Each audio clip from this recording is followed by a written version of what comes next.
No necesariamente que el Consejo lo vaya a administrar, nosotros estamos pensando en un Consejo que va a estar a cargo, eso es lo que nosotros dijimos, el Consejo va a estar a cargo del 4%. Ahora, los detalles vamos a tener tiempo para discutirlo. El 4% estará a cargo de un Consejo Público, el que tendrá la responsabilidad sobre estos fondos. Deberá fijar todos los criterios, pautas, supervigilar, y al mismo tiempo no está contemplado, ni directa ni indirectamente, que las AFPs participen en la gestión de este 4% adicional. Bien, pues partió el debate, en particular no solamente en el Parlamento, sino también en la opinión pública, ante la opinión pública, y se empiezan a enredar a veces las declaraciones. Esto es un tema muy, muy complejo, y tanto que, como vemos, el ministro del Trabajo, Nicolás Monkever, tuvo que salir a precisar esta parte de la reforma que contempla el proyecto del gobierno, que como sabemos fue aprobado en general ayer. Entremos un poquito en materia, porque es un tema, como decíamos, complejo. Yo creo que acá hay dos discusiones bastante grandes. Una ficticia, pero a la vez muy interesante, la más importante tal vez, que tiene que ver sobre el tipo de sistema de pensiones con el que contamos y con el que muchos querrían contar. Una reforma de verdad, dirán algunos. Y otra real, que es muchísimo más acotada, que es la que se inicia a tramitar, a discutir ahí en el Congreso. Sobre la primera, si es que lo tenemos o lo que no tenemos, pero podríamos tener, es garantía de un sistema de protección social aceptable. Es la gran pregunta, es decir, si en definitiva, raya para la suma, como dicen algunos, se arrojan pensiones dignas para todos. No todas iguales a lo mejor, pero sí dignas para todos, la gran mayoría que sí ha trabajado durante toda su vida. Eso no hay discusión. Es lo que muchos especialistas dicen, debe traducirse en una garantía de una pensión básica universal como piso mínimo, un desde, como dirían otros. Eso es lo que hoy día no existe.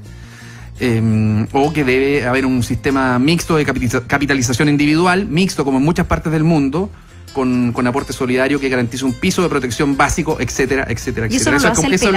Esa es la gran discusión.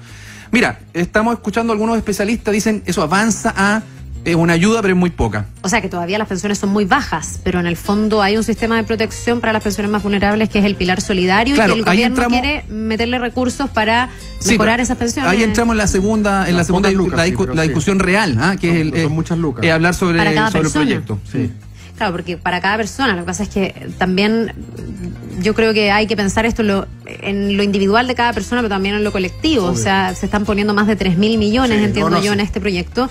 A todos nos gustaría que las pensiones subieran pasado mañana. No, yo lo decía de la perspectiva que lo decía Gerson, que es la perspectiva de que cada uno perciba que es una buena pensión. Para que eso pase. Para eso falta muchísimo tiempo. O sea, por eso digo una discusión ficticia, pero interesante. Quizás no pueda pasar.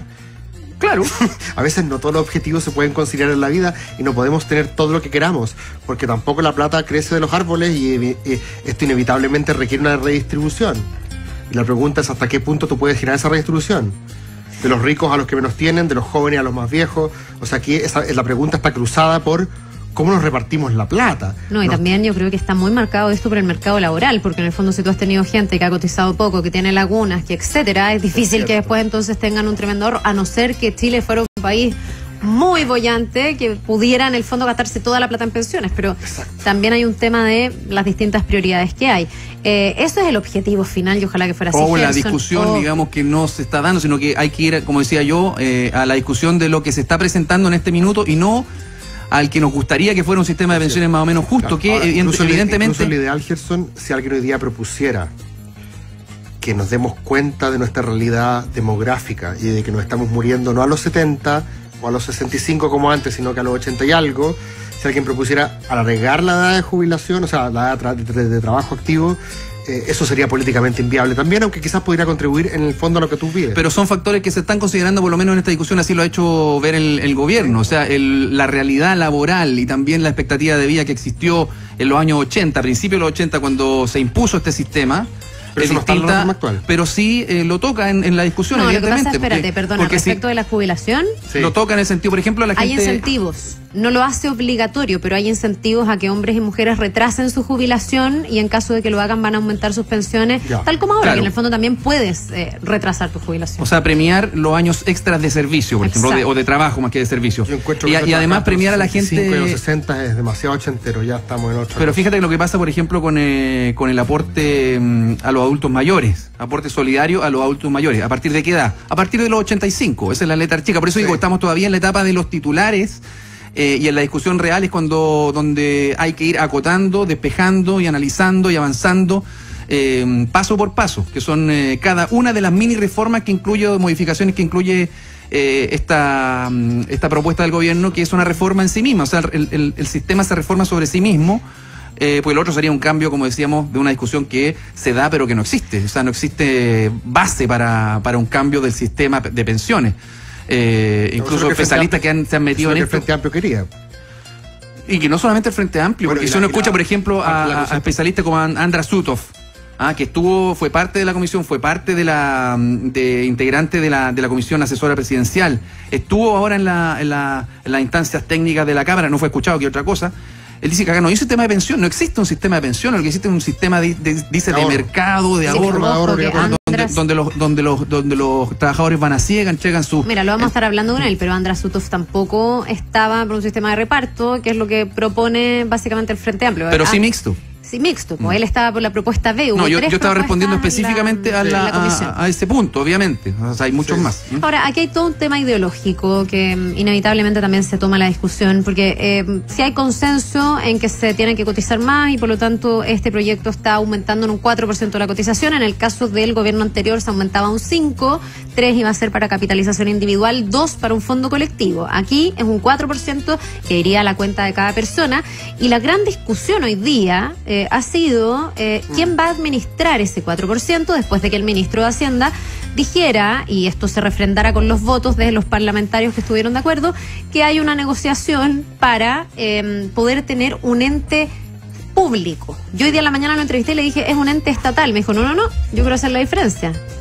No tiene por qué ser estatal. Es un ente público, que no es lo mismo, tipo, dicen, Banco Central. Ya, no, pero eso es estatal.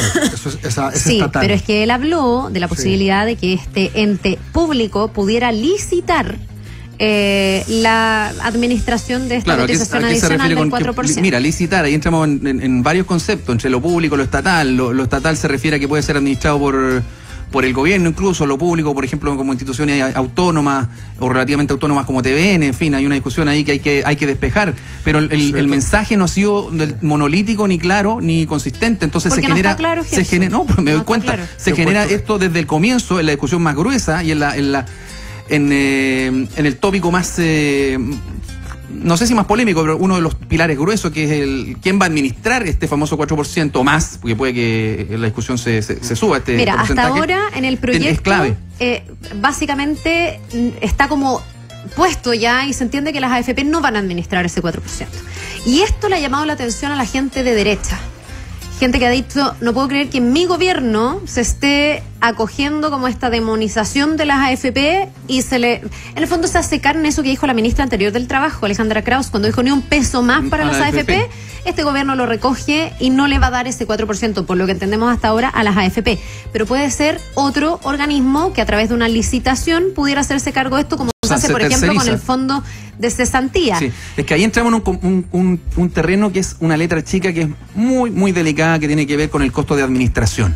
Sí, pues. Sobre la cotización adicional. Bueno, ese es el gran argumento de las AFP. Y la AFP de dicen, decir, nosotros lo hacemos... Yo se lo administro por la misma plata. Costo adicional, ¿por qué no podemos hacerlo nosotros? Si hemos demostrado ser eficientes dentro del sistema. Otra cosa es que lo que le llega al pensionado sea bueno o malo, pero ellos dicen, nosotros hemos dentro del sistema hemos sido buenos actores, es lo que dice la AFP. Eso es lo que dicen las AFP. Y por el mismo costo podemos administrar más. Y por el mismo costo administramos más. Y ganamos más también. Ahora, es curioso, porque también yo le preguntaba al ministro, me decía que todo esto estaba trabajándose y se tenía que afinar y que en realidad la propuesta no está lista y que lo van a tener que ir trabajando y para eso se está legislando después de que se aprobara la idea de legislar. Pero se está discutiendo sobre el 4%, el 10% restante permanece igual en las AFP y muchos dicen, bueno, pero a lo mejor con ese 4%, que es la mirada de estos parlamentarios que votaron a favor de la oposición, se avanza hacia un sistema mixto, que es un poco lo que pasa en salud, que tú puedes elegir, y voy a decir entre comillas, porque la gente no elige tanto, depende mucho del bolsillo y de tu estado de salud, pero bueno, hay un sistema mixto con un sistema público y privado, y tú puedes estar en FONASA o en las ISAPRE.